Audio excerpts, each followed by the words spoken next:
Joe talks about Joe.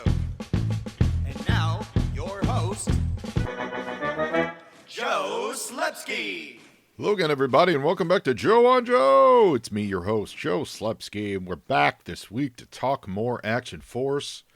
I want to appreciate everyone's patience as I recovered from the not very much non-COVID, but man, debilitating flu that's going around these days. I think it was technically that RSV thing they're talking about. We had a baby in our midst about a month earlier that my wife got. She believes she got it from the baby. Always blame the children, and then and then it spread throughout the house. So I think that's what it was. So I saw that there's vaccines or whatever on the market for it. Apparently, that RSV is a thing. So yeah, 2 weeks out, couldn't really get my breath, but back to it this week. I'm even trying to actually go to the gym and move around a little bit. My body's repelling, but it's repellent and it's also rebelling. It's both. It's repelling. It's climbing down the side of a building. That's what my body's doing. Also hit last week. We hit LA Comic-Con. Saw a bunch of people there. Met a bunch of new people, passed out a bunch of cards. So we've got some new listeners this week. Welcome aboard. Hopefully we get some great interviews out of it. Trying to set some stuff up for the future. Just met some cool people. Yeah, so we'll see. Hopefully some stuff comes from that. Listeners, you'll know first. You'll be the first to know if anything cool happens from that, but it was a great show. I tell you what I finally got. I finally got myself a, what are those? The G.I. Joe carry case from 83, 84. That square plastic thing looks kind of ugly, but is amazing. I've never had one. Never had one when I was a kid. Always wanted a nice one. I've seen them at some shows. They're usually a little broken. I got a very nice one for a really good price. Happy to see that. Also, I picked up, where did he go? Shoot. It's the, I put it in the other room. It's the Shadow Force, Ninja Force, Snake Eyes. He's on card still. The card's a little beat up, but it was a good price. I like things on cards. They're fun. I like the whole experience. It's definitely a version of Snake Eyes I never had. I was years away from when it came out from collecting it. So that was pretty cool. I'm happy to add him to my collection. Let's see what else. It was great. Yeah, it was great. We had a great show. Great show. LA Comic-Con. Always hit your local comic shows. And always be ready to find some good G.I. Joe stuff. There were a few, definitely more than a few dealers there with some good Joe stuff. That's pretty much all I picked up. Oh, I did finish my the most useless purchases of all. My Tales of G.I. Joe collection is completed. Where it's just the reprint of the original series. So now I've gotten like the first however many issues there are of that, 14 or something like that. I've got them in both the Tales of G.I. Joe form, the original form, the trade paperback form, the hardcover form, the digest form. Literally no reason for me to collect Tales of G.I. Joe, and yet I finally grabbed the last one at, not overpaying certainly, but, for a couple bucks. So that was pretty funny. As I'm buying it, I turned to a friend of the show and friend of mine, Jeremiah, and said, there is absolutely no reason for me to be buying this. So here's my $4. I'm going to purchase this to complete my collection. So that was fun. Also in the Joe world this week, Hawk, Helix, Ripper are in the house. Those arrived. I know a lot of you are the HISS tanks are starting to ship. And so I haven't seen mine yet.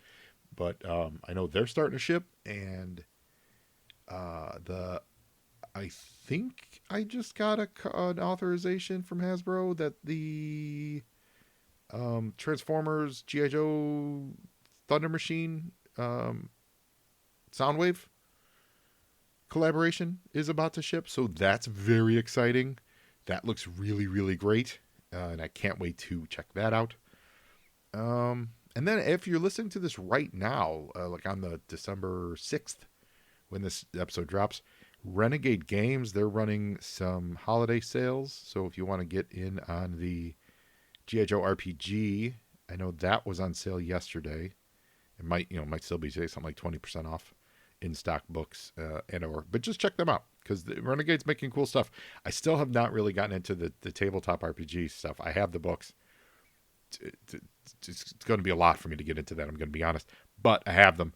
However, there are other games, the Mission Critical and the deck builder game. I forget what they call that exactly, but the deck builder game is those are fun. Those are a lot of fun. So if they're doing a good job with those, I'm very happy with them. So, with that, the only thing left to say is, thanks for listening, guys, gals, friends of the show, listeners. We appreciate you coming out every week and giving me your ears. I appreciate you saying hi on social media. It's on Facebook, Twitter, and Instagram. You can find me at JoeOnJoePod. You can send me an email to joeandjoepod@gmail.com. I know there's a couple of you out there that we talked about getting some interviews together. Now that I'm feeling better, I will be reaching out to you if you hear this. And, and if I don't, that's simply because I've lost track of things because life's crazy. So please hit me up. But either way, hit me up. If you want to say hi, if you want to be a guest on the show, if there's something specific you want me to cover, I'm always up for suggestions. Like I said, this week we're going to do more Action Force, and we'll be doing more Action Force next week as well. This is the Battle Action Force Annual 1987. We stalled there about 3-4 weeks ago now because we had that great Word Burglar interview. So, and while you're on the internet, if you want to help support the show, you can go to patreon.com/JoeandJoePod and sign up to be a Patreon. That helps keep the show afloat and is very much appreciated. I'm in the middle of reorganizing a bit of it. There is, they've introduced what do they call, lists or groups or something like that. So instead of using keywords to search for the episode, you can use these groups. So I've started putting them together. I need to revisit that and fix those. So if you're listening and you're Patreon and you're trying to find which episodes are where, hopefully that'll be very simple these days, or at least simpler, because previously it was just all by keyword, and now there'll be like lists and things like that. So work in progress. Hope to get that done by the end of the year. And while you're on the internet, you need to check out our sponsors, the Movies in a Meal podcast. In the beginning of time, the smallest organism gained sentience and thought to itself, I really need a good meal. Then, a bunch of other stuff happened, and finally the Lumiere brothers started showing movies in France. This was all the inspiration that fellow broadcasters Brad, Keith, and Ben needed to combine these two primal needs into the Movies in a Meal podcast. The Movies in a Meal is one of the most casual and relaxing film talk podcasts you could ever listen to. These three friends enjoy a good meal together while talking all about the movies. And not just reviews, they do favorite lists, comparison discussions, genre talks, anything and everything that you can think of. They've even broken their solemn promise inherent in the name and branched out into TV talk. So I love the variety of films they bring to the table. They cover new releases, classics, cult films, often in one episode. It's really a delight to listen to, and it has something for every movie fan out there to enjoy. So if you're looking to grow your podcast library, if you eat meals, and if you've ever seen a movie, then you should give Ben, Keith, and Brad a listen and subscribe to the Movies in a Meal podcast. They've been a great sponsor to this show. I love the Movies in a Meal podcast, and I'd like all of you to love them too. All right, this week we are back with the Action Force 1987 Annual, and this week's episode or story within it is all about Storm Shadow. So very much like they had that Snake Eyes solo effort, this is a Storm Shadow solo effort, and I gotta say, it's pretty well done. He is an assassin to be feared. To start with, that is what he is. That is what he is up to, and it's pretty great. It's drawn by the John Cooper, who's done some of these previously. And I know that not from any credit boxes. He signed his work, so good for you, John. I appreciate you signing your work. I like his art. It's got that great. It's on page 89 of the annual. It's got that great Cobra logo, that European Cobra logo, where it's the snake coiled around like an oval with the word Cobra in the middle. That reminds me, was that the old like Hasbro style? There was an old toy brand that had that kind of logo, but instead of the toy brand, it says Cobra. And it's just called Storm Shadow. That's the name of it. But if you look at the front, do they give it a different name? No, in the front they just call it Storm Shadow. So the name of the the name of the story is the name of the character. Now, John Cooper's work I like a lot. They've chosen to draw Storm Shadow a little bit differently. Some notable differences. This story, much like the Snake Eyes one, it's a duo color, so it's 2-color story.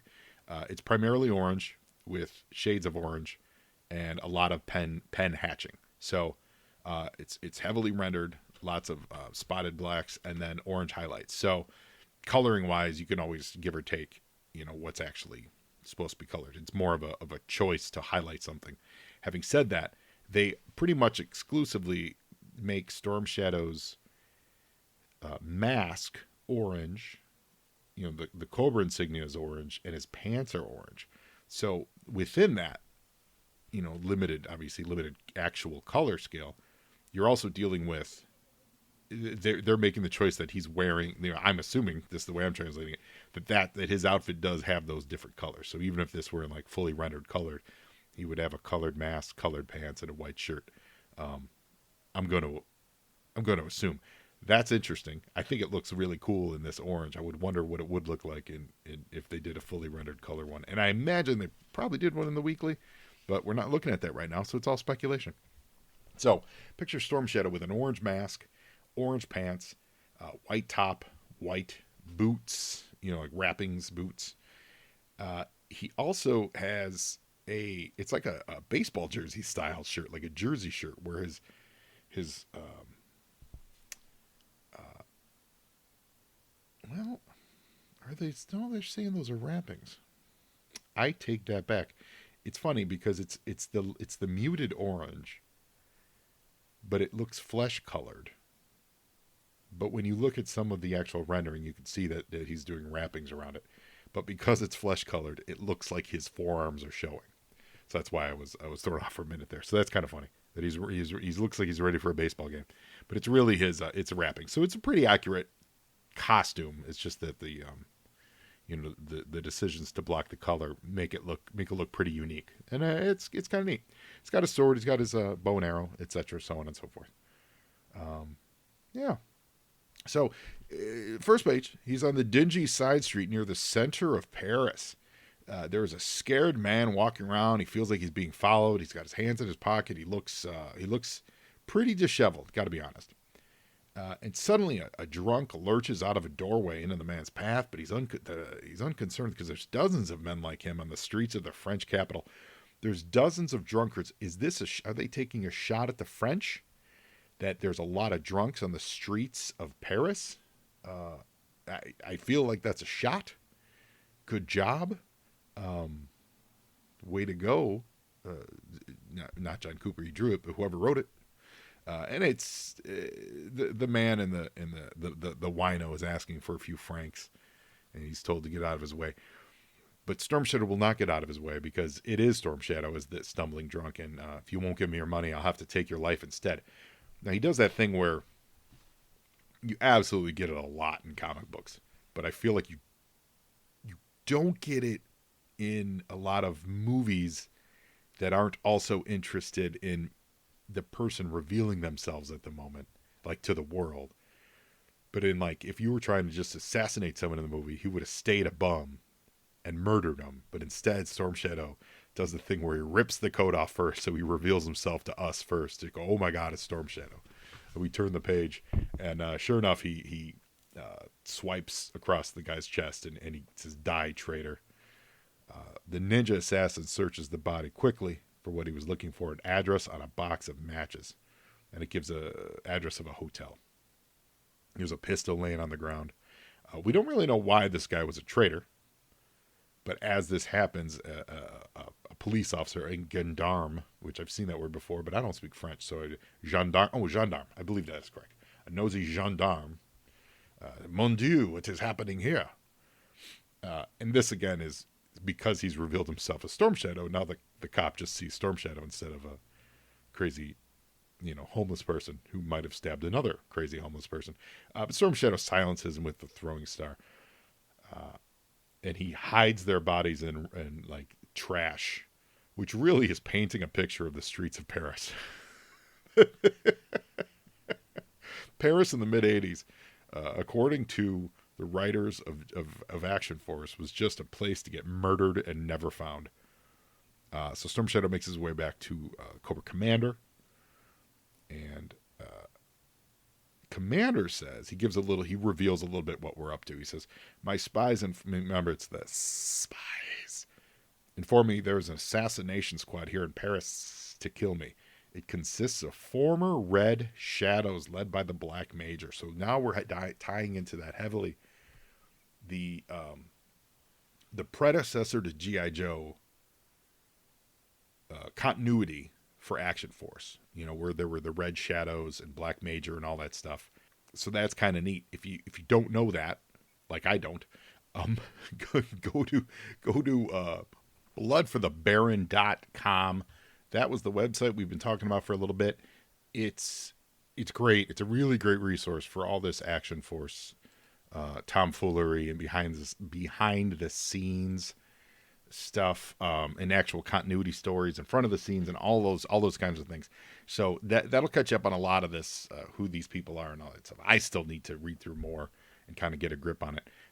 But anyway, so Cobra Commander, he's sitting on a pretty cool Cobra dais, or what are those called? Throne, that would be the word. And Storm Shadow asks how he can serve. We go to the next page.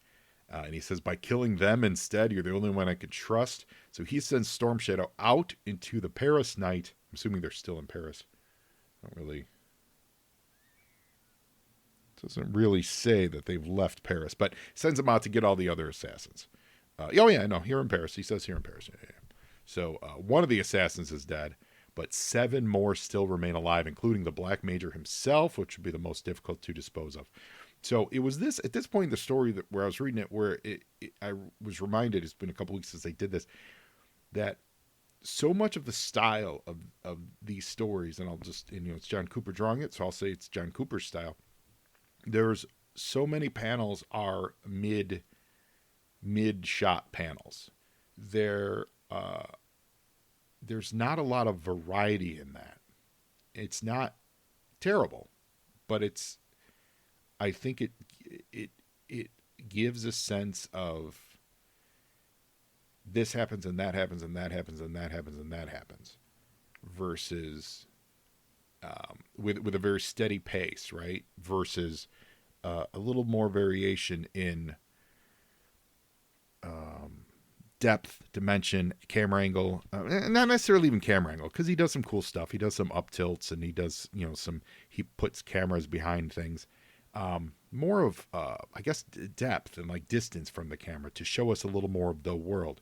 So like in this one, you see him jumping over rooftops, and that's cool, and we absolutely get that he's jumping over rooftops, but we don't really know where. Like I said, they're in Paris, and as cliched as it is, we have yet to see the Eiffel Tower. But I do think that comes in later, though, doesn't it? Yeah, no, never see the Eiffel Tower, actually.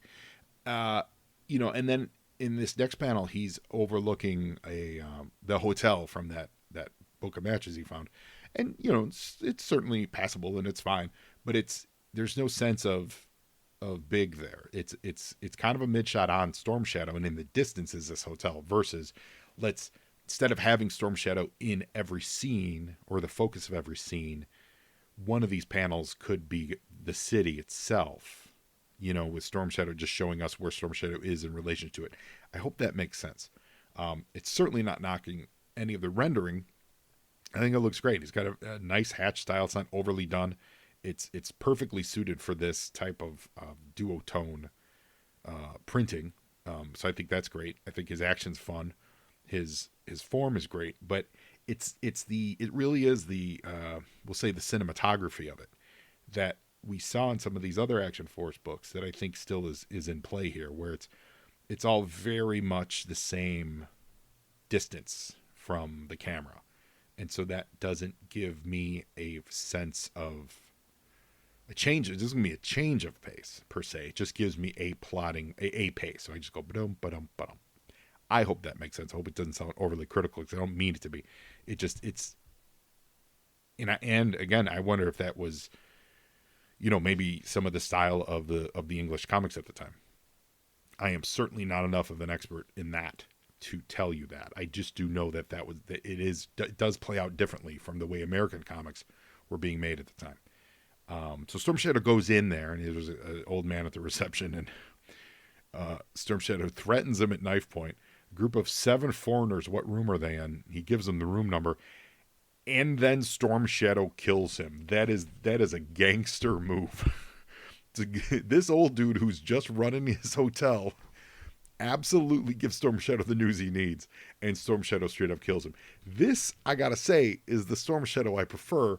I don't like the Storm Shadow that works with the Joes, that is kind and blah, blah, blah. And I know we learned early on in Storm Shadow's existence, he was around for maybe a year before we learned that he, didn't really kill his uncle and that he does kind of have honor. I get that.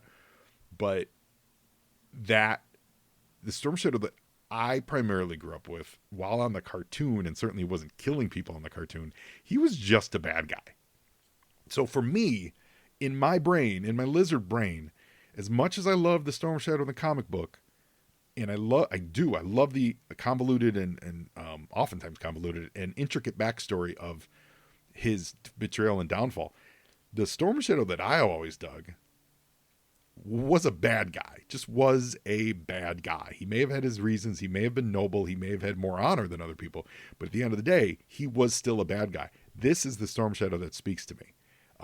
Speaking of Storm Shadow, hopefully we can get him on the show. But I happened to meet Keone Young at the Los Angeles Comic Convention. So that was a really exciting thing. And I'm going to, I hope he reaches out. I'd love to have him on the show. So yeah, can't talk all the Storm Shadow without speaking him. But his is the voice of Storm Shadow that I think about. His style of that animated style of Storm Shadow, where he was just a bad guy with honor, but it's still a bad guy. That's it, and that's what's happening here. Storm Shadow kills this guy. One of the assassins happens to be getting out of the elevator at the same time, and so before he tries to escape, he yells, "You won't get me, ninja!" And the Storm Shadow throws his sword across the room in a very cool move. It kills the guy. It kills him technically on screen, but the doors have closed so we don't see it, which is neat. It's a really neat way to get around being overtly violent, like showing us, like in the other one when Storm Shadow cut the guy down, it was all off screen or the guy's body was blocking it. In this case, it's clear that that sword impaled the guy in the chest, but the doors have closed, so we get to see it. We don't flinch away from it. I really like that choice. He smashes the controls. Now, this is also one of the things that I've noticed in these two, is that they're very literal with the dialogue sometimes. Instead of letting the picture tell the story, they, Storm Shadow busts the controls for the elevator. And he says, "With these controls smashed, no one else will use that lift tonight." I feel like an American English version of that would be showing the same panel, Storm Shadow busting the controls, and someone just saying something along the lines of like "out of order" or lift, like this will cut off an escape route, something like that. Not as literal as "with these controls smashed, no one else will use that lift," like explaining what you're seeing as well as the effects of it. Like American comics, to my mind, would use the visual and then explain why that visual is important.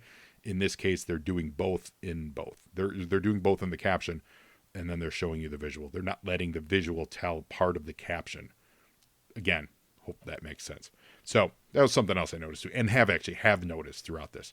There's a lot where the dialogue is double upping what's happening in the screen, and that actually is something that I think is a little bit of an old DC thing. I feel like DC used to do a lot of this. Marvel didn't do a lot of it, I'm sure they did their share. Don't get me wrong. I'm not sugarcoating it, but like it's an older trait that I think Marvel or DC held on to longer than Marvel. And by this time in 87 in Marvel, I feel like they had moved on a little bit from that old school dialogue telling everything in the image manner. And DC certainly had moved on to this time. But this, when I see that dialogue, it makes me feel like 70s DC, 60s Marvel, you know? Like, because DC's usually about a decade behind them. At least, you know, in the past. I'm not talking about modern stuff. That's a whole different animal. So anyway, so the next panel, again, a little bit of that. He says, my next stop will be the roof. From there, it'll be easy to get into the assassin's room. And then the next panel, we have a big sign that says to the roof. And Storm Shadow saying, this leads to the outside. But my ninja blood tells me to be careful. I sense that someone is close by. Cut out that this leads to the outside part. There's a sign already that says to the roof. So Storm Shadow could just be saying, my ninja blood tells me to be careful, because we know he's heading to the roof based on this sign and the previous panel that said I'm heading to the roof. Anyway, cut to the next one. We got there's an assassin on the rooftop, and he's got a gun out, but he said the reason his gun is out, and he says, and this is nice. He says the door's opening, and the Black Major said I wasn't to allow anyone out on the roof, so I can blow away whoever it is without hesitation. This would be where I would have expected them to say, so I'm going to hold him to say something along the lines of, so I've got my gun out to stop anyone, but they don't. The picture shows you that he's ready for action, and the dialogue tells you why. So I do like that, and that's an example of what I'm saying from the previous page. So he shoots up the door. Now there is a muffled yarg that comes from the door, so that means Storm Shadow made fake noises, because he certainly is not hit by this machine gun. So Storm Shadow purposely went yarg, which makes me laugh. The guy pops in the door. There's no one there. Storm Shadow's hiding above the door. That classic move. I like these camera angles. The camera goes low. The guy is getting knocked into us. The gun is also falling in front of it. That's a really cool perspective. The guy falls down the stairs. I'm assuming broke his neck based on the lethality of Storm Shadow's other attacks. And he realizes they're in room 27, which should be directly below him. Remember, he's on the roof. Go to the next page, and there is a guy. It's a guy who's trying to talk to Frank. He says, hey, Frank, do you want some more coffee? And then as Storm Shadow shoots him with an arrow, his response is, hey, you're not Frank. And his coffee spills. That's a great 2-panel setup. As he's getting hit with an arrow in his chest. You're not Frank. I love it. So these panels actually bring to mind, and a lot of this brings to mind the ways of with hatching. When you do because it's pretty much doesn't need coloring. It could be pretty much told in black and white, ink, like pen rendering, of how important it is to not get overly complicated with your hatching. And here's a prime example. So the wall on the building is specifically hatched up and down with a little bit of a I guess a 79 degree, 80 degree angle, something like that. So the walls are going up and down. Then the sky, which also has hatching on it, which could easily be cluttered and muttered, is going at almost a 90 degree angle. It's like literally like you're making like a wall meet a floor, except the floor in this case is the sky. And that's going at a 90 degree angle the other direction. But there's no crossover. And then above the action where you're looking at is more hatching that actually matches the direction, or it's a little off, but it matches close to the direction of the wall hatch. And in between those two, the lighter area, or it's a crosshatch above it. So in the lighter area in between, that's where Storm Shadow lived. And up front in the camera with very little hatch work on it is the guy getting shot with the arrow. So the guy getting shot with the arrow just has delineating lines, really.